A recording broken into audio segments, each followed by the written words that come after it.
Hello and welcome again to another edition of Give It a Shot, Spotlight Edition.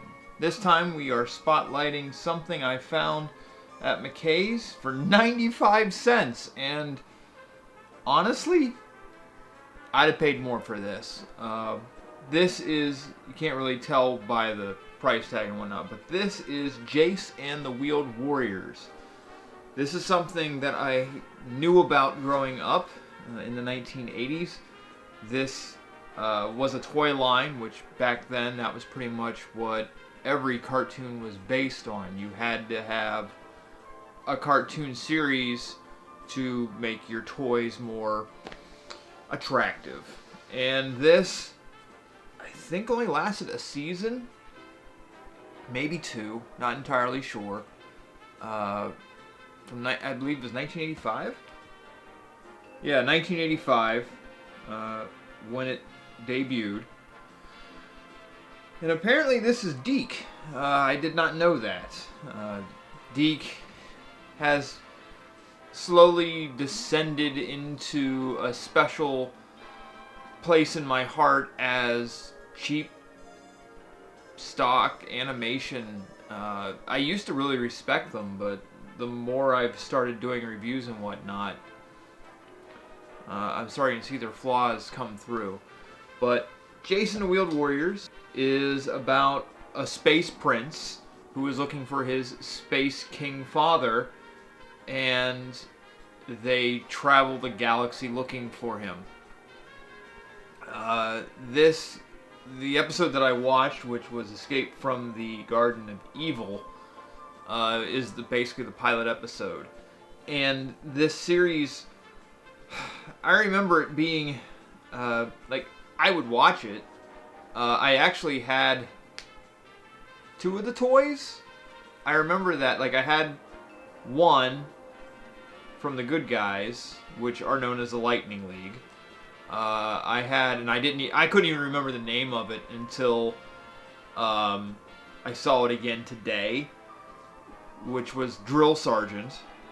And then I had one of the monster mines, which I'll get into that in a whole little bit too.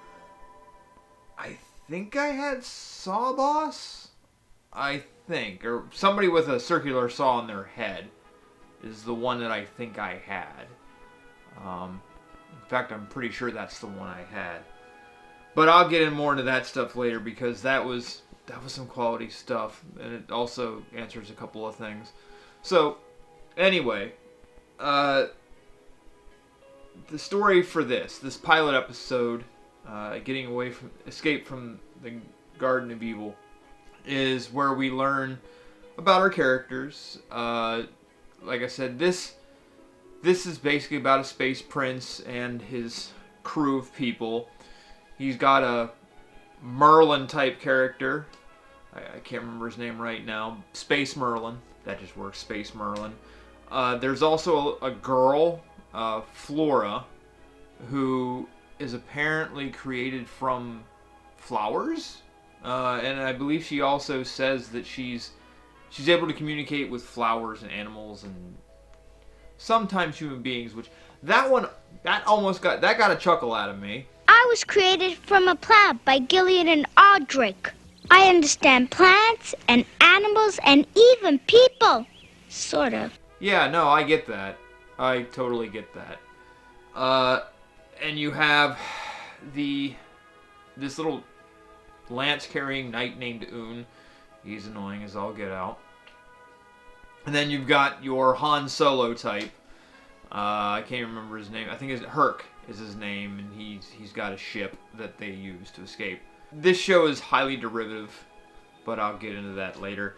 But anyway, you meet your characters, and they're in this domed thing that is protecting them from the monster mines, even though they haven't really met them yet. They just know they exist. It's just, I've got a lot of questions about, how this is all going on, because none of it seems to make sense. There's a lot of story contrivances that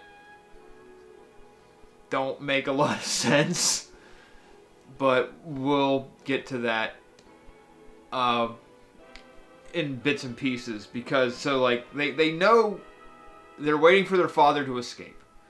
They know something has happened because there are these monstrous vines everywhere, and that's part of why their protective shield from the Shield of Light, yeah, that's the name of the thing, the Shield of Light that is protecting them is strengthened by the sun, but the vines are growing and they're covering up the sunlight, so that weakens the shield. When Un is apparently, he was with Jayce. It took me, I almost said Prince of Space, which that's a whole nother thing. It's a really, it's quite an episode of Mystery Science Theater 3000 I don't recommend, unless you really hate yourself. He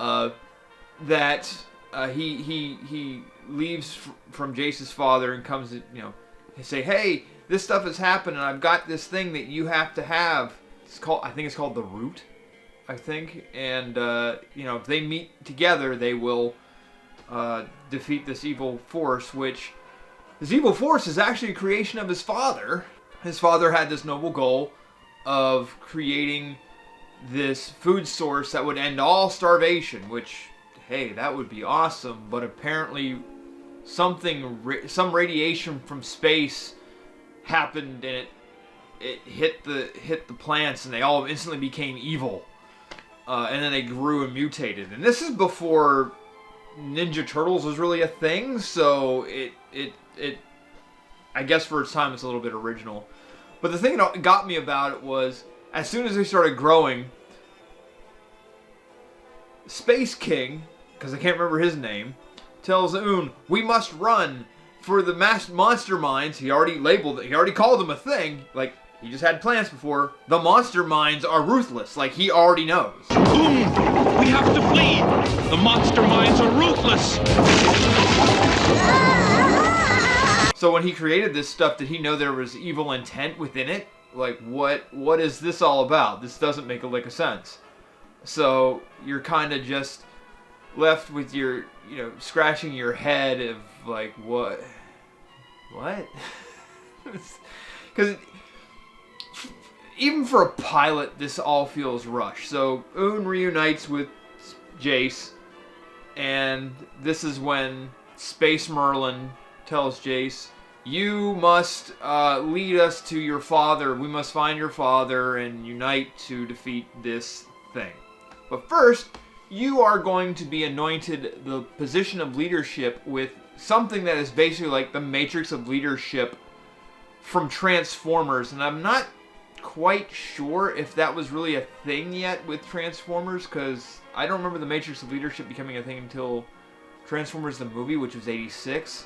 But Space Merlin gives Jayce the Ring of Leadership, which for this series becomes the Deus Ex Machina. Basically, it solves every problem, and it starts in this episode too. The Lightning League is now reborn, with you, Jayce, son of Audric, as its leader. Me? Wear the Ring of Leadership. Now Jayce leads this ragtag bunch against the monster mines, who are, knocking at the door as if they didn't know where this stupid dome was. And eventually, they come to figure out that they need to leave. And they're like, well, how do we get off this planet? Space Merlin's like, I think I have a way. And he basically sabotages a transport ship where we get our Han Solo character to come down and transport them out. But that's not going to be the easiest thing in the world, because we have to extend this thing out a little bit. And so the monster mines are trying to break in, but as the ship is trying to take off, the ground's too soft, and so they have to be outside of the dome, even though the dome's falling apart as they speak. And this allows the monster mines to come and actually attack the ship. The ship basically gets caught in vines, so now it definitely can't go anywhere, and this is where you get your demonstration of the toys. Jayce goes out in his first ride, which I think was called Armored Force, And he's taking care of some of the enemies and whatnot, and then he gets stuck in a ditch because, of course, you would. It's what a vehicle would do. And then Drill Sergeant comes out, which is driven by Flora, and she rescues him, and then tells her to go back. You're a girl, go back, and she has to go back. And Jayce is defending while all this is going on, and eventually, basically, the ship gets taken back down several times by these growing vines. So it's just like, can you guys just make up your mind? It would be really great. And Jayce gets back on the boat, the space boat. I'm sorry, it's all space stuff, and I just don't have any other way to. Space Merlin, space boat, space plant, space prince. He gets back on. And he's shooting a laser turret that I'm pretty sure is part of another toy that I don't remember. And it explodes, and he falls out of it. And Space Merlin's like, Jayce, use the ring! And then he uses the ring, and he turns into a card. And then flies around and cuts off all the vines so that they can escape. And then they escape. It's got a lot of plot holes. It's really contrived. Like, I know you're trying to introduce characters and there's exposition in this, but it's a lot. So it has its moments where it's just like, ugh. But it could have been worse. But it wasn't awful. Animation, very standard at the time. You could definitely tell they subcontracted this work out. They got some people from either Korea. I didn't look at the credits. Not that it would ever tell me here, but you could tell outsourced. That's the word I was looking for. It was outsourced to either Japan or South Korea because there's a lot of anime influence in this, and this is back at a time when anime wasn't really well known in the United States. Like, the only things people really knew were things like Speed Racer, Kim of the White Lion, Robotech, which isn't really a thing. It's actually Macross, and a couple others here and there. So, but you could see the influence in the animation style, because it's not necessarily bad. It's just of its time, where they're using lots of different things to make it look more busy than it needs to, but you can also see aspects where animation's been cheapened out. Like, they really love to use the light gloss, like this light gel that makes things look like they're blinky on the screen and whatnot. But that theme song, holy God, is that hair metal as all get out. Just listen.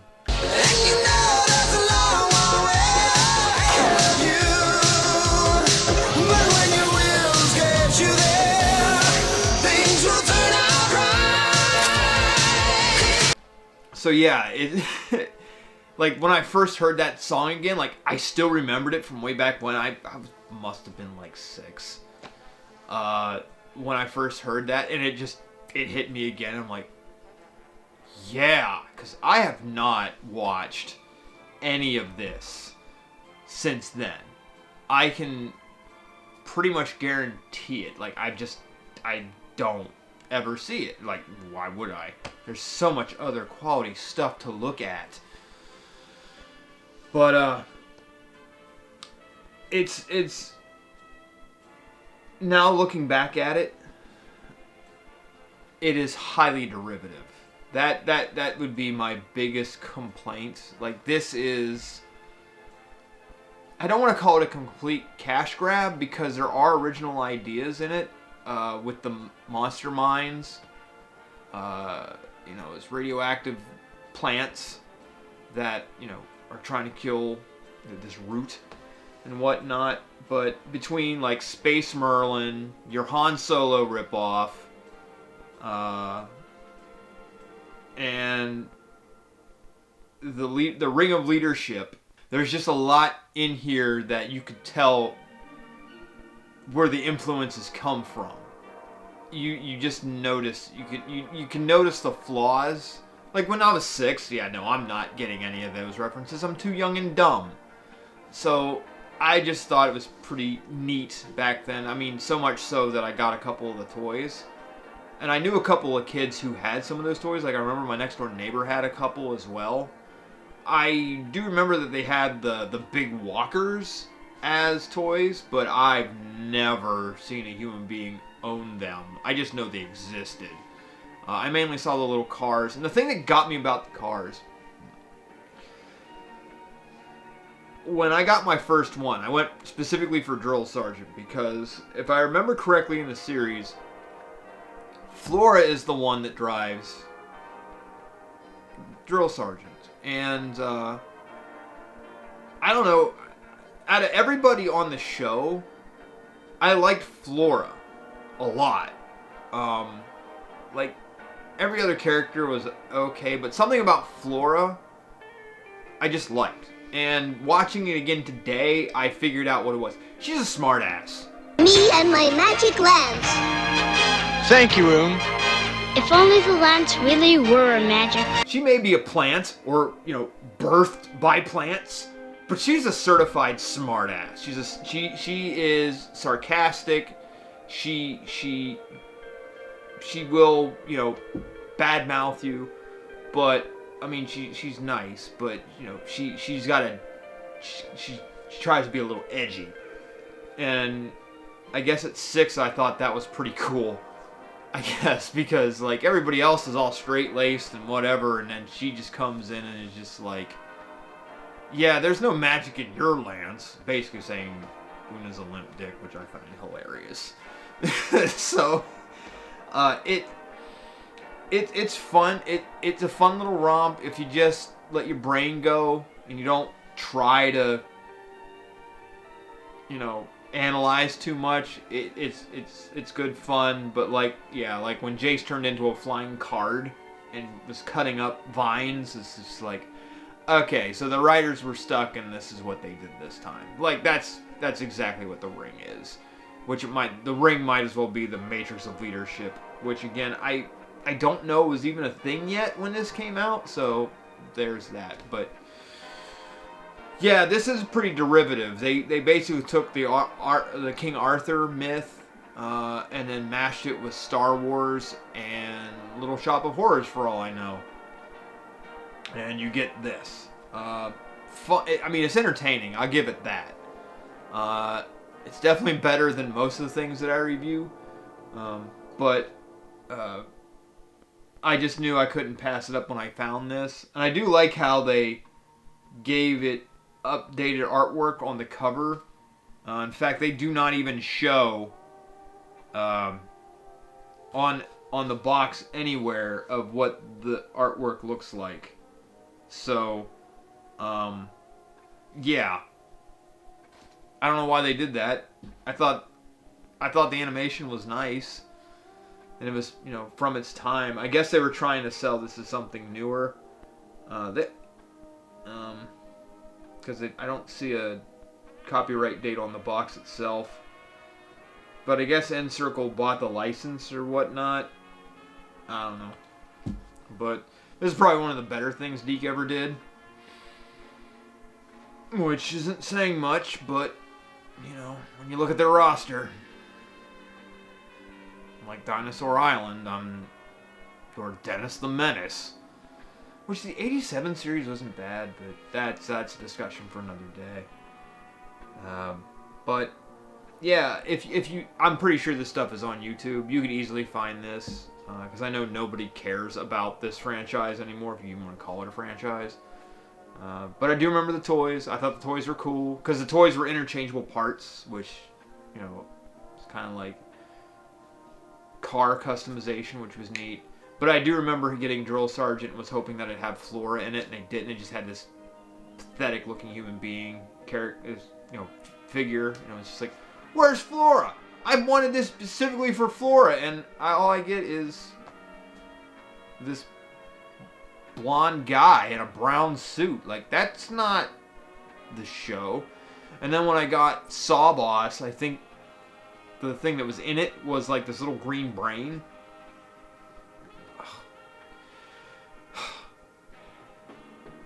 The toys are alright, but they were also disappointing. Kind of like this in aspects. Like, it's good, fun stuff, but also, like, if you start to get critical about it, you start to see the flaws and you get bummed out by it. So, I recommend, watching an episode or two if you like 80s sci-fi stuff. If you like your Star Wars, a little bit different and whatnot. But, yeah, not bad. Like, I knew I wasn't going to need shots for this. Because when I grabbed this in McKay's, I'm like, this is going to be good. Like, I'm looking forward to reviewing this when I get the chance. So, quality stuff. Sorry, this isn't really funny. It's more of a nostalgia trip for me. But, gotta get those every once in a while. At least I'm not waxing poetic about 1981 Superbook. I mean, how often can I refer to that all the time? When I do give it a shot. So, until next time, party people, toodles.